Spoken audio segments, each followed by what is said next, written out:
Aptas Ayurveda. Reach Ayurveda to each. Ayurgrama 2.0, a unique national level Ayurveda contest on behalf of Charaka Jayanti 2024 with the theme Charaka for Change. In collaboration with Vishwa Ayurveda Parishad, organized by Aptas Ayurveda Trust, supported and guided by National Commission for Indian System of Medicine, Rashtriya Ayurveda Vidyapith, Morarji Desai National Institute of Yoga, sponsored by Ashtavaidyan Thaika 2 Malls, Vaidyaratnam Aushadashala Thrissur, Kerala, Ayurveda Shramam Private Limited, Chennai, Tamil Nadu, unit of Shri Hospitals Group, Shri Bhutapapeshwar Private Limited, Mumbai. Prize for the contest is sponsored by students of late Vaidyaji Srinivasa Acharya.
समृद्ध च्यवनप्राश स्वामला, उत्तम दर्जे के आंवले औषधि वनस्पति, गाय का शुद्ध घी एवं शहद से निर्मित तथा स्वर्ण एवं रजत भस्म से समृद्ध च्यवनप्राश श्री दूतपापेश्वर का स्वामला संपूर्ण स्वास्थ्य एवं उत्तम रोग प्रतिकार शक्ति के लिए सेहत का खजाना 2 चम्मच रोजाना।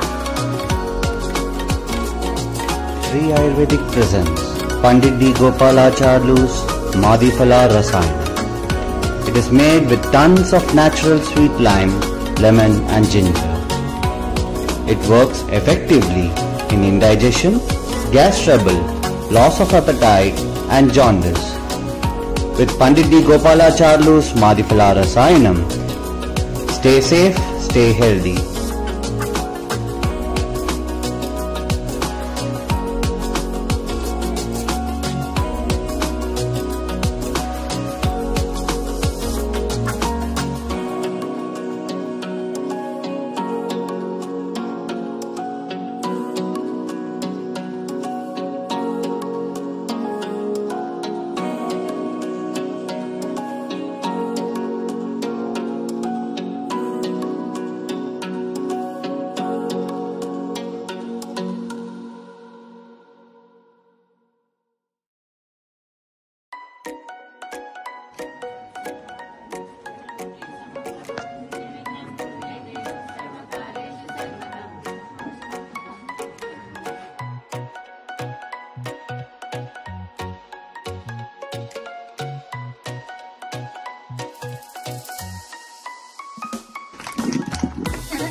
ಆಯೋಜಿಸಲಾದ ಆಯುರ್ಗ್ರಾಮ ಕಾರ್ಯಕ್ರಮಕ್ಕೆ ಹಾರ್ದಿಕ ಸ್ವಾಗತ ಸುಸ್ವಾಗತ.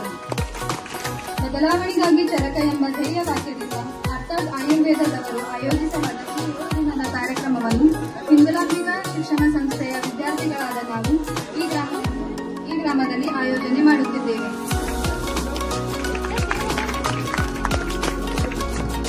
ಈಗ ಅತಿಥಿಗಳಿಗೆ ಸ್ವಾಗತ ಕೋರಲು ನಮ್ಮ ಸಂಚಾಲಕರಾದ ಡಾಕ್ಟರ್ ಮೀನಾ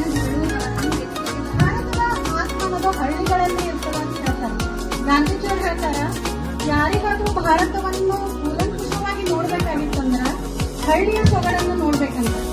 ಸೊ ನಿಮ್ಮೆಲ್ಲರ ಮಧ್ಯೆ ನಾವು ಹಿಂದುಲಾಂಬಿಕಾ ಶಿಕ್ಷಣ ಸಂಸ್ಥೆಯ ವೃಂದದವರು ಹಾಗೂ ವಿದ್ಯಾರ್ಥಿಗಳು ಸೇರಿ ನಿಮ್ಮತ್ತ ಬಂದಿದ್ದೀವಿ. ಇವತ್ತು ಇಲ್ಲಿ ನೆರೆದಿರುವ ಎಲ್ಲರಿಗೂ ಈ ನಮ್ಮ ಚರಕ ಜಯಂತಿಯ ಶುಭಾಶಯಗಳನ್ನು ಹೇಳುತ್ತಾ ಇಂದಿನ ಈ 7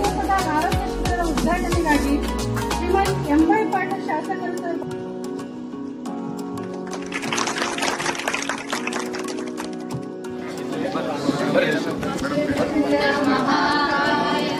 सूर्यकोटि समप्रभ निर्विघ्नं कुरु मे देव सर्वकार्येषु सर्वदा।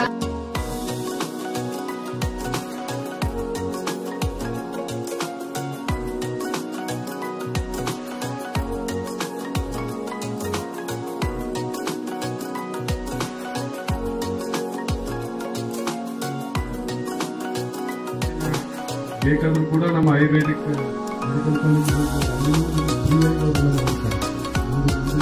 ನಿರಂತರವಾಗಿ ಇಲ್ಲಿ ಬಂದಂತ ನಮ್ಮ ವೀಣಾ ಮೇಡಮ್ ಅವರಾಗಲಿ, ನಾನು ಈ ಗ್ರಾಮದ ಎಲ್ಲರಿಗೂ ಮನಪೂರ್ವಕವಾಗಿ ಕೇಳ್ಕೊತೀನಿ, ಎಲ್ಲರೂ ನಮಗೆ ಸಹಕಾರ ಕೊಡಿ.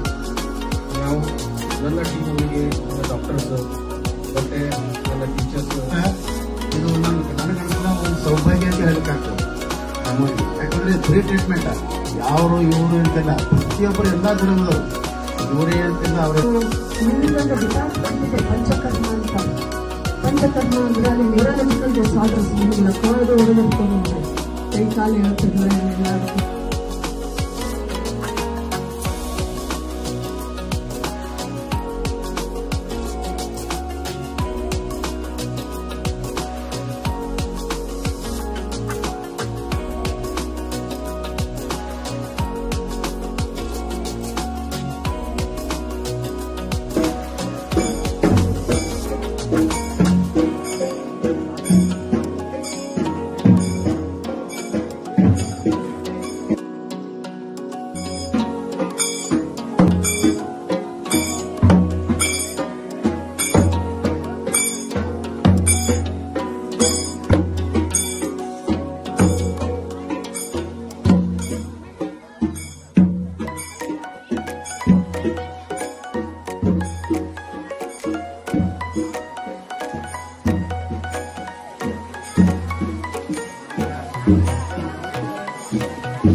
मनीषा बेटे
घर में ना कुछ काम करती हो ना पढ़ाई करती हो, दोस्तों में जाके पूरा घर का नाम बर्बाद कर दिया तुमने। अगर बेटा होता तो काम तो करता था, मैं सच्ची खेत में तो काम करता था। क्या काम करते हो तुम लोग? किस काम के नहीं है तुम लोग? प्रेशर थोड़ा देखो। अभी ये रोना धोना बंद करो, अभी तुम देखो, अभी तुम्हारी शादी की उम्र हो गई है, तुम्हारी शादी करानी है अभी।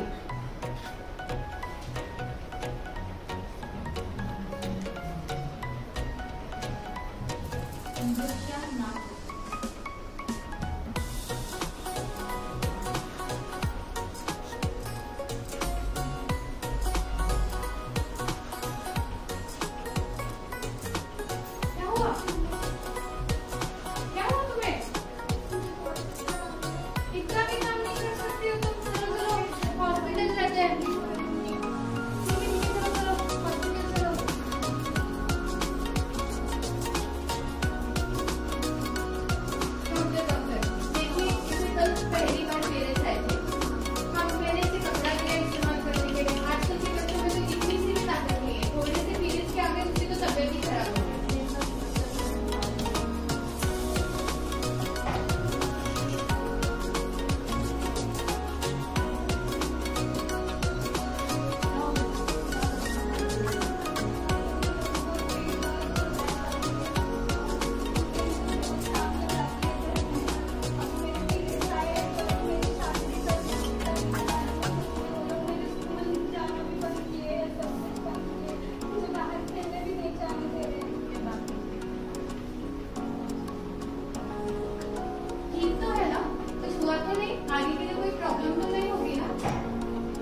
नहीं कर सकती है, आपको समझना चाहिए, आपके घर वालों को भी समझना चाहिए। ठीक है डॉक्टर, हमसे गलती हुई, सॉरी बेटा, मुझे नहीं पता था, मेरे साथ जो हुआ तो मैंने भी तुम्हारे साथ वही करने की कोशिश की, लेकिन मैं तुम्हारा बहुत ध्यान रखूंगी, तुम्हारी कोई शादी नहीं होगी, तुम पढ़ाई करो बेटा आगे।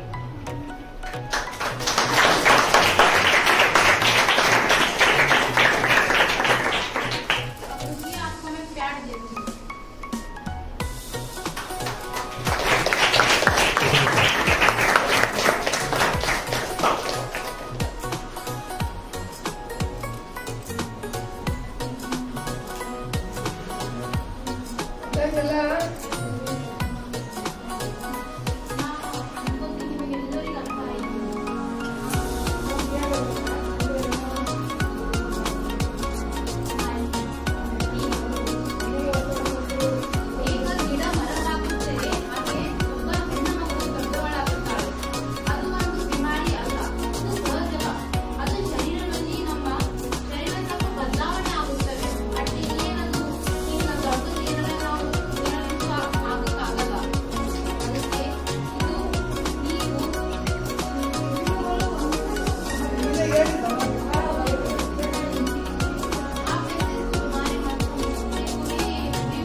जिनको भी पीरियड्स आते हैं, कैट्स, डॉग्स, देखा है ना, वो कैट रहता है, डॉग रहता है, उनको भी पीरियड्स आते हैं। पीरियड्स आना एक बहुत नॉर्मल प्रोसीजर है, वो एवरी मंथ आता है, 1 to 5 डेज के लिए आता है। उसमें से हाइजीन मेंटेन करना, रेगुलर टाइम पे पैड्स का चेंज करना, 3 आवर्स के बाद में पैड्स का चेंज करना, कपड़े नहीं यूज करना, जैसे हम दिखाए थे, कपड़ा यूज करने से इन्फेक्शन हो सकता है, इसलिए कपड़े नहीं यूज करना, पैड यूज करना, और उसके बीच में अगर ब्लीडिंग नहीं हो रही है या फिर ब्लीडिंग ज्यादा हो रहा है या फिर वाइट डिस्चार्ज आ रहा है, तो ये अच्छे से खुल के अपने घर में मम्मी को भी बताना और मम्मी के साथ जाके डॉक्टर को भी ये बात ओपनली बताना कि क्या क्या प्रॉब्लम हो रहा है।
ಎಲ್ಲ ಏನೊಂದು ಜಾಯಿಂಟ್ ಇರ್ತಾವಲ್ಲ, ಈ ಬಟ್ಟು ಇದು ಫಸ್ಟ್ ಅವೆಲ್ಲ ಡೀಲ ಇಟ್ಕೋಬೇಕು ನಾವು. ಒಂದು ಜಾಯಿಂಟ್ ಬಟ್ಟಿಗೆ ಡೀಲ ಆಗ್ತಾವೆ ಇದ್ರಲ್ಲಿಂದ ಅನ್ಕೊಂಡ್ ಕೆಲಸ ಮಾಡ್ತೇವೆ ನಾವು, ಯೂಸ್ ಆಗ್ತದೆ. ಎಲ್ಲ ಜಾಯಿಂಟ್ ಯೂಸ್ ಆಗಲ್ಲ, ಕೆಲವೊಂದು ಕೆಲಸಕ್ಕೆ ಕೆಲವೊಂದು ಜಾಯಿಂಟ್ ಯೂಸ್ ಆಗ್ತದೆ, ಅದಕ್ಕೆ ಇವೆಲ್ಲ ಮಾಡಿನೇ ಮಾಡ್ತೀವಿ. ನೋಡ್ರಿ, ಬಟ್ ಆಯ್ತು, ಈ ಜಾಯಿಂಟ್ ಆಯ್ತು, ಇದು ಶೋಲ್ಡರ್, ಇದು ಮತ್ತು ಶೋಲ್ಡರ್ ಎರಡು ಕೂಡಿ ಇದು ಆಗ್ತದೆ. ಎಲ್ಲ ಸಂಧಿಗಳು ನಮ್ದು ಏನವಲ್ಲ ಡೀಲ ಇಟ್ಕೋಬೇಕು ನಾವು. ಏನು ಮುಂದೊಂದ್ಸಲ ಮಾಡಿದ್ರು ಇನ್ನೊಂದ್ಸಲ ಮಾಡ್ಲಕ್ಕ ಇದಕ್ಕೆ ಸ್ಕಂದ ಚಕ್ರ ಇದು ಮಾಡೋದ್ರಲ್ಲಿಂದ ನಿಮಗೇನು ಸ್ಟ್ರೆಸ್ ಆಂಗ್ಸೈಟಿ ಏನು ಇರ್ತಿಲ್ಲ ಅದು ಕಡಿಮೆ ಆಗ್ತದೆ. ಅಂತಂದ್ರೆ ನಿಮಗೇನು ಟೆನ್ಷನ್ ಅದು ಇರ್ತಿಲ್ಲ ಅದು ಕಡಿಮೆ ಆಗ್ತದೆ. ಮತ್ತು ಸ್ವಲ್ಪ ಜನ ಅಂತಾರೆಲ್ಲ ಹಿಂಗೆ ಕೊಡಬೇಕು ಹಾಗೆ ಕೊಡಬೇಕು, ಹಾಗೆಲ್ಲ ಏನು ಕೊಡಬಾರ್ದು, ಏನು ಹಿಂಗೆ ಮಾಡ್ಕೊತಾ ಇರ್ಬೇಕು. ಹಿಂಗೆ ಮಾಡಿದ್ರೆ ಚಕ್ಕರ್ ಅಂತ ತಿಳ್ಕೊಡಿ. ಕಣ್ಣು ಮುಚ್ಚಿ ಮಾಡಿ, ಕಣ್ಣು ತೆಗೆದಾರ ಮಾಡಿ, ಸಾವಕಾಶ ಮಾಡಬೇಕು. ಕಣ್ಣು ತೆಗೆದಾರ ಮಾಡಿರಿ, ಮುಚ್ಚಾರ ಮಾಡಿ, ನಿಮ್ಗೆ ಯಾವ್ದು ಅನುಕೂಲ ಅನ್ನಿಸ್ತದ ಹಂಗೆ ಮಾಡಿ. ಮತ್ತು ನೋಡ್ರಿ, ಎಲ್ಲರೂ ಪ್ರೆಗ್ನೆಂಟ್ ಇದ್ರೆ ನಿಂತು ಮಾಡ್ಬೇಕಾದ್ರೆ ಸ್ವಲ್ಪ ಕೇರ್ಫುಲ್, ನಮ್ಮ ಮಮ್ಮಿ ಜೋಲಿ ಹೋಗ್ತದೆ. ಈ ಎಕ್ಸರ್ಸೈಸ್ ಮಾಡೋದು ಸ್ವಲ್ಪ ಬಾಜು ಏನಿರ್ತದೆ ಕುಂತು ಮಾಡ್ಬೋದು. ಈ ಕೈದಾಗಲಿ ಕೈದಾಗಲಿ ಕೆಳಗಿನ ಮಾಡೋದನ್ನ ಮಾತ್ರ ನಿಂತೆ ಮಾಡಬೇಕು.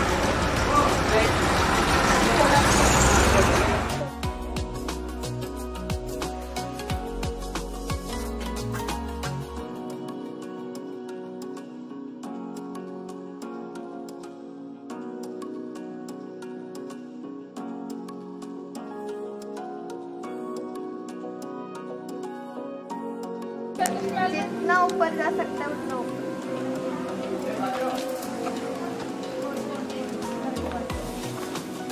सांस छोड़ते हुए नीचे। Very good. चलो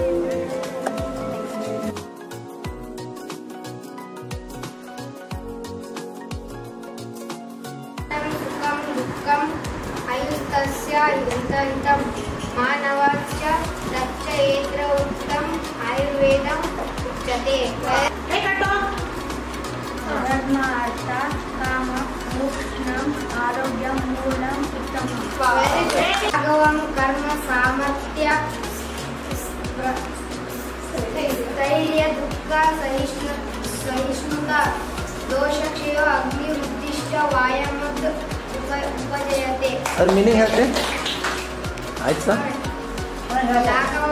ಅಂದ್ರೆ ಮೈ ವಜ್ಜೆ ಜಗತ್ತು ತಿರುಗಿಗಳ ಮಕ್ಕೊಂಡಿರ್ತೀವಿ ಎಜಾಸೆ ಅನ್ಸದ್ರಿ ನಮ್ಯಾಗ ವ್ಯಾಯಾಮ ಅದು ಮಾಡ್ತೀವಿ ಅಂದ್ರೆ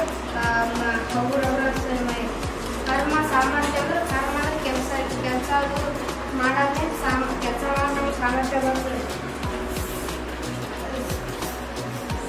ಸ್ಥೈರ್ಯ ಅದು ಅದು ಹೊಂಟಿರ್ತಾರೆ ಯಾರು ನಿಂತ್ಕೊಳ್ಳೋ ಎನರ್ಜಿ ಬರ್ತದೆ. ದೋಷಕ್ಷೇಮ ಅಂತಂದ್ರೆ ರೋಗ ಅದು ಬರಲಾರ್ದ ತಡ್ಕೊಳ್ಳೋಕೆ ಶಕ್ತಿ ಬರ್ತದೆ. ಅಗ್ನಿ ಉದ್ದಿಷ್ಟ ಅಂತಂದ್ರೆ ಹೊಟ್ಟೆಗೆ ಅಭಿವೃದ್ಧಿ ಏರಿ ಅನ್ನ ಉದ್ದಿರ್ತೀವಿ ಅದು ಕರೆಕ್ಟ್ ಸಹಾಯ ಮಾಡ್ತದೆ. ವ್ಯಾಯಾಮ ಉಪಜಯತೆ ಇವು ಲಾಭ.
ಕೈ ಮೇಲೆ ಮಾಡ್ರಿ.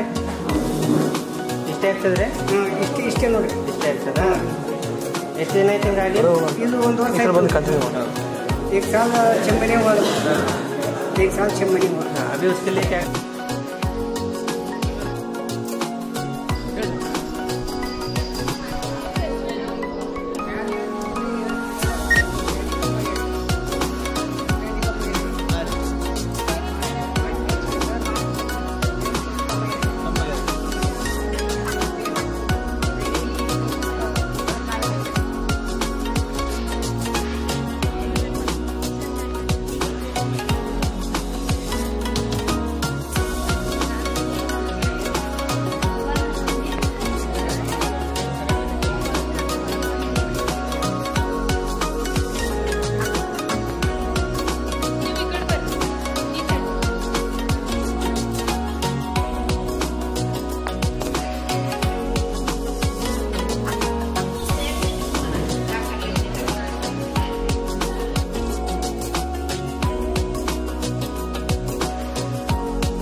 तृप्ति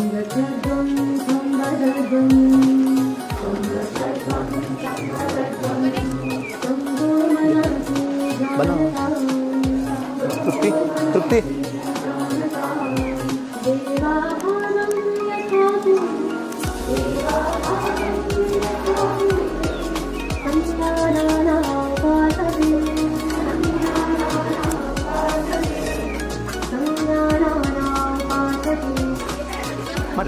सांस लेते हुए हाथ ऊपर।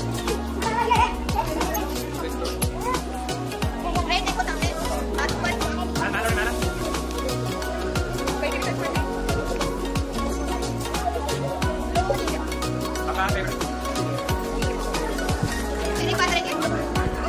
ओके, सांस लेते हुए हाथ ऊपर।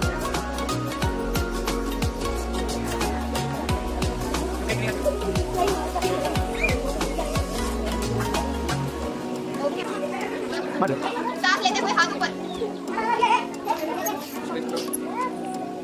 राइट देखो सामने, हाथ ऊपर।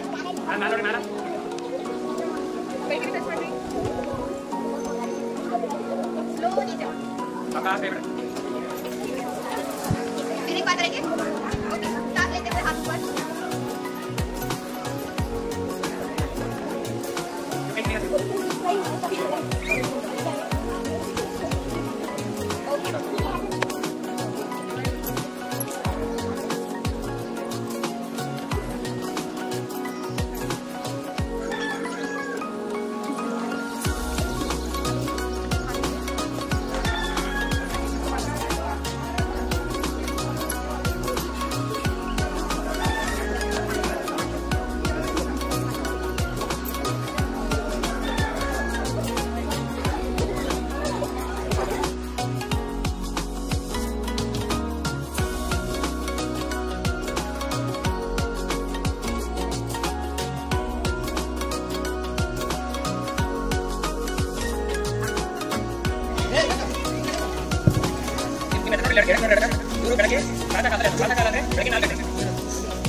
ನೋಡಿ ಬೆಳಗ್ಗೆ 4 ಗಂಟೆ ಏನು ಚಟುವಟಿಕೆ ಮಾಡ್ತಾರೆ ನೋಡಿ.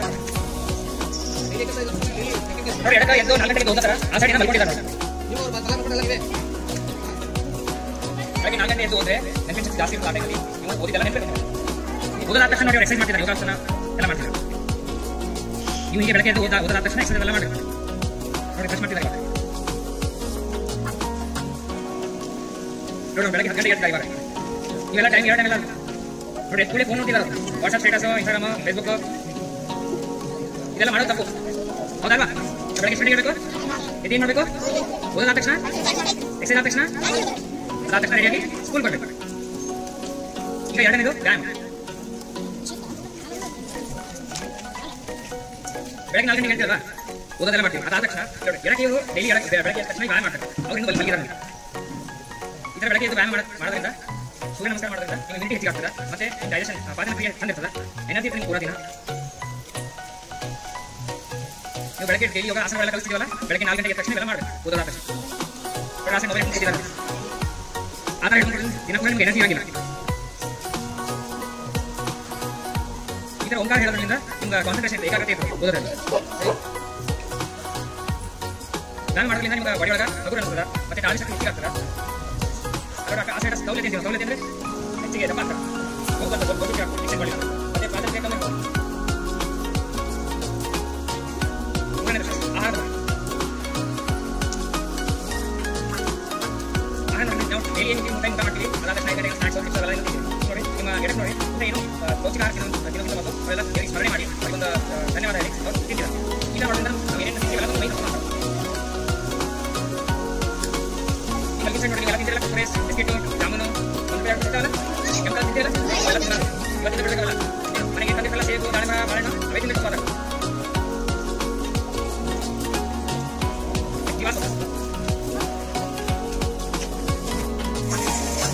ದಿವಸ ಅಂದ್ರೆ ಕಳ್ಳದಲ್ಲಿ ಮಲ್ಕೊಳ್ಳೋದು. ಅಗಲದಲ್ಲಿ ಮಲ್ಕೊಳ್ಳೋದ್ರಿಂದ ನಿಮಗೆ ಆಯಾ ಆಲಸ್ಯ ಜಾಸ್ತಿ ಇರ್ತದೆ, ನಿಮಗೆ ಆಲಸ್ಯ ಇರ್ತದೆ ಮೈಗತ್ತ.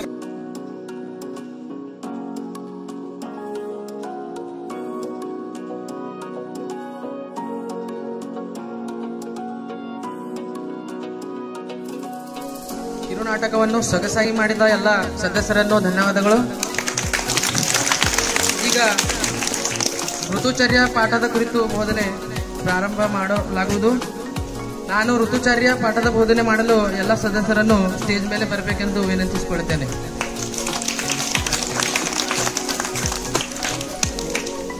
ಇದಕ್ಕೆ ಸಂಚಾಲನೆ ಮಾಡಲು ಪ್ರೇಕ್ಷಾ ಮತ್ತು ಗುರುಪ್ರಸಾದವನ್ನು ಮನವಿ ಮಾಡಿಕೊಳ್ಳುತ್ತೇನೆ.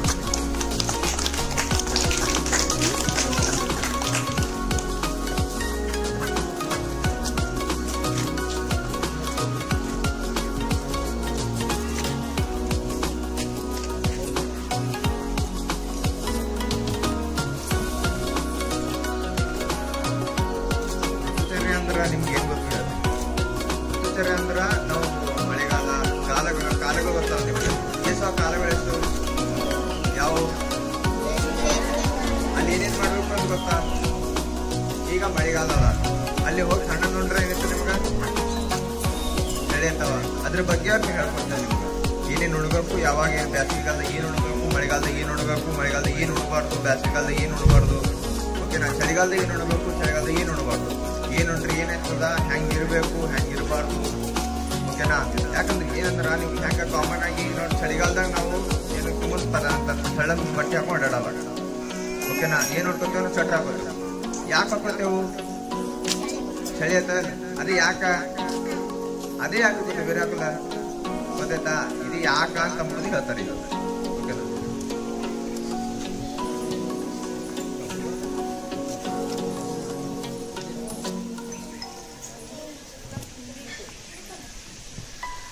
अकॉर्डिंग टू आयुर्वेदा 6 है.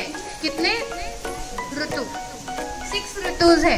फर्स्ट वन मेरे पीछे रिपीट करो. फर्स्ट वन हेमंत ऋतु. हेमंत ऋतु.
नवीन लोकांना बघडले आता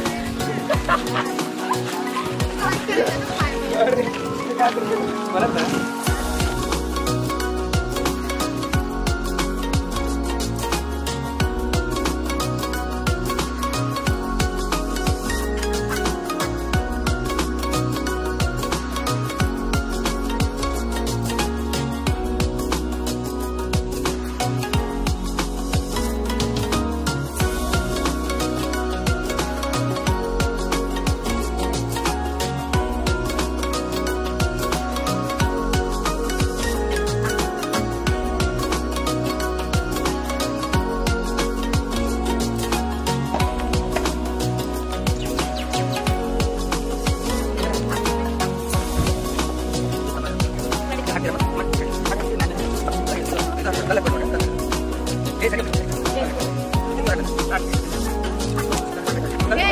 Actually, ಒಂದು ಅದಕ್ಕೆ ನೀರು ಅದಕ್ಕೆ ಸ್ವಲ್ಪ ಸಾಕು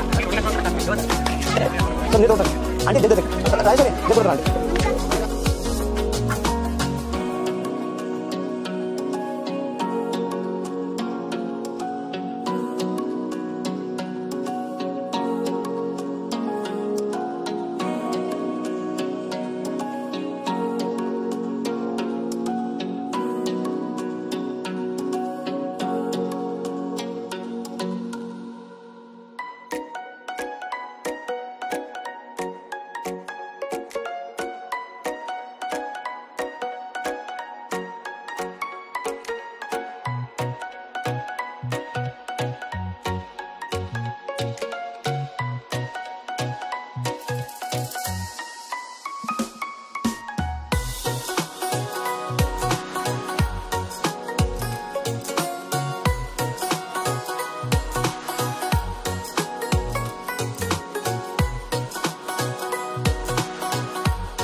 दृश्य 3। एक दिन परिवार के तीनों सदस्य मिलकर खाना खाते रहते हैं।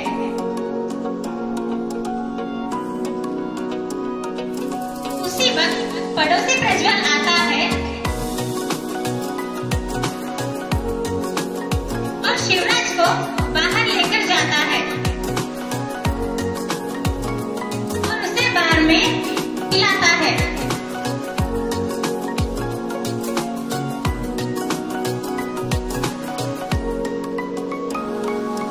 दृश्य 4।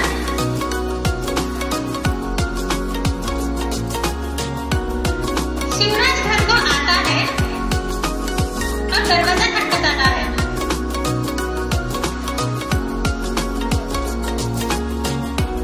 पत्नी मधुरा अत्यंत उसको नशे में देखकर अत्यंत गुस्सा और निराश होती है और वहां से गुस्से से चली जाती है।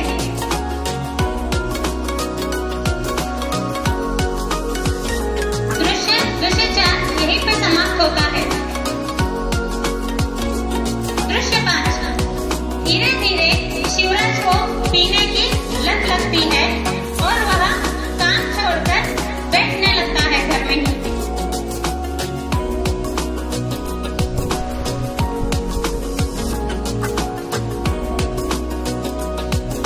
दृश्य 6। आर्थिक संकट के कारण पत्नी मधुरा बाहर काम करने जाती है और वह जो भी पैसा कमाकर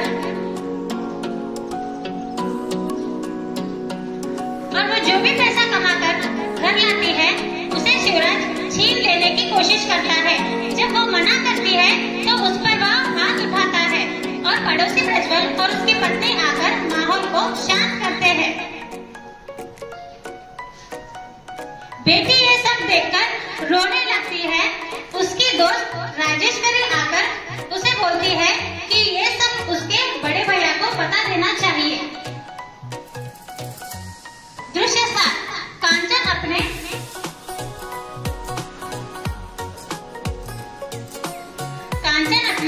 बड़े भैया को फोन पर बताती है कि उनके पिता को पीने की आदत लग गई है और घर की हालत बहुत खराब है। दृश्य 8। तब बाजीराव उनके आयुर्वेदिक शिक्षक से कहता है कि मुझे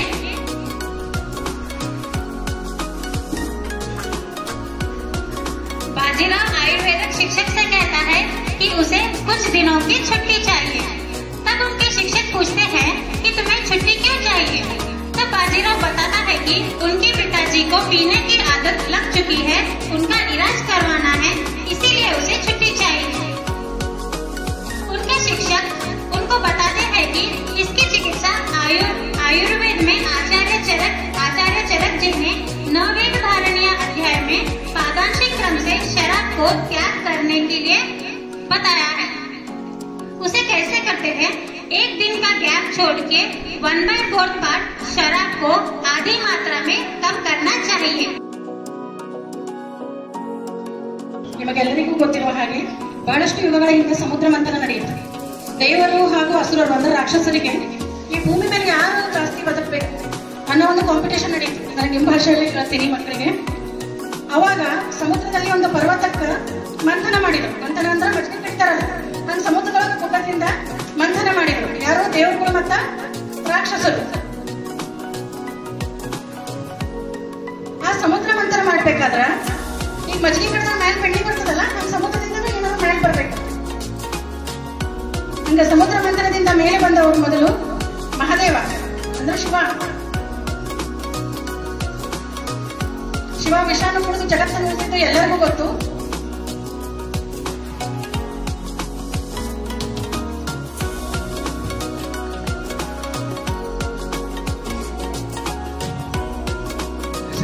समुद्र मंथन के समय विष की उत्पत्ति हो गई तो वो विष शिव जी ने प्राशन कर दिया था और तब से ही उनका नाम नीलकंठ पड़ गया। और वही विष के 2 प्रकार होते हैं, स्थावर और जंगम, और हम अभी उसी विष का प्रयोग औषध बनाने के लिए करते हैं।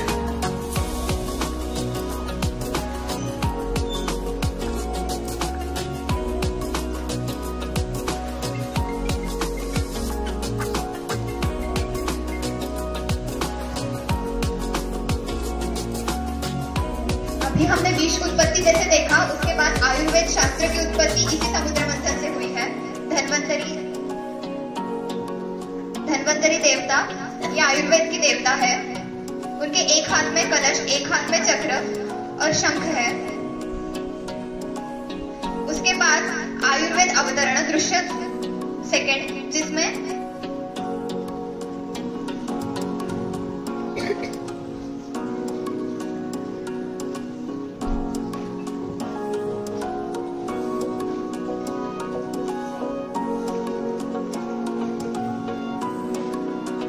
ಎಲ್ಲರೂ ನೀವು ನೋಡಿದ್ರಲ್ಲ ಹೆಂಗ ಧನ್ವಂತರಿ ದೇವರು ಹೆಂಗ ಅವರು ಆಕ್ಚುಲಿ ಏನಂತಂದ್ರೆ ಆಯುರ್ವೇದ ಜ್ಞಾನ ಇದೆಯಾ ಅವರಿಗೆ. ಅವ್ರು ಏನ್ ಮಾಡ್ತಾರ, ಬ್ರಹ್ಮ ಕೊಡ್ತಾರೆ. ಬ್ರಹ್ಮ ಅಂದ್ರೆ ಯಾರು? ನಮ್ಮ ದೇವರು. ಬ್ರಹ್ಮರು ಏನ್ ಮಾಡ್ತಾರೆ, ತನ್ನ ಎಲ್ಲ ಜ್ಞಾನವನ್ನು ತನ್ನ ಮಗನಾದ ದಕ್ಷ ಪ್ರಜಾಪತಿಯವರಿಗೆ ಅರ್ಪಿಸ್ತಾರೆ. ಆ ಜ್ಞಾನವನ್ನು ಗ್ರಹಿಸಿದ ದಕ್ಷ ಪ್ರಜಾಪತಿಯವರು ಅದನ್ನು ಕೂಡ ಮುಂದೆ ವಹಿಸಬೇಕಲ್ಲ. ಸೊ ಅವ್ರೇನ್ ಮಾಡ್ತಾರೆ, ತನ್ನ ಶಿಷ್ಯರಾದ ಅಶ್ವಿನಿ ಕುಮಾರರಿಗೆ ಕೊಡ್ಬಿಡ್ತಾರೆ. ಇವಾಗ ಅಶ್ವಿನಿ ಕುಮಾರ್ ಅವರು ಇಬ್ಬರೊಬ್ಬರು ಓದಿಕೊಂಡು ತಿಳಿದುಕೊಂಡು ಅದನ್ನು ಇಂದ್ರರಿಗೆ ಕೊಡ್ತಾರೆ.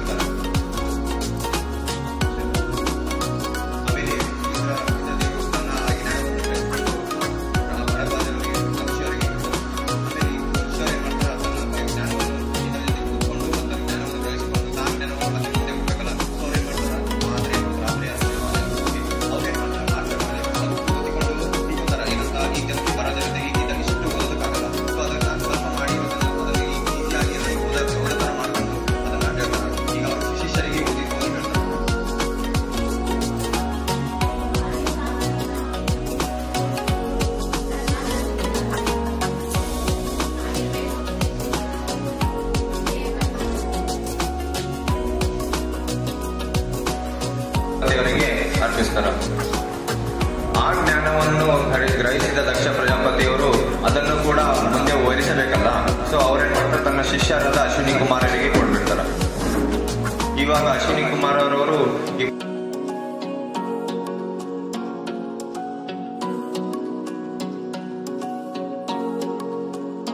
Ayurgrama 2.0 Ayurgrama Ayurbharata.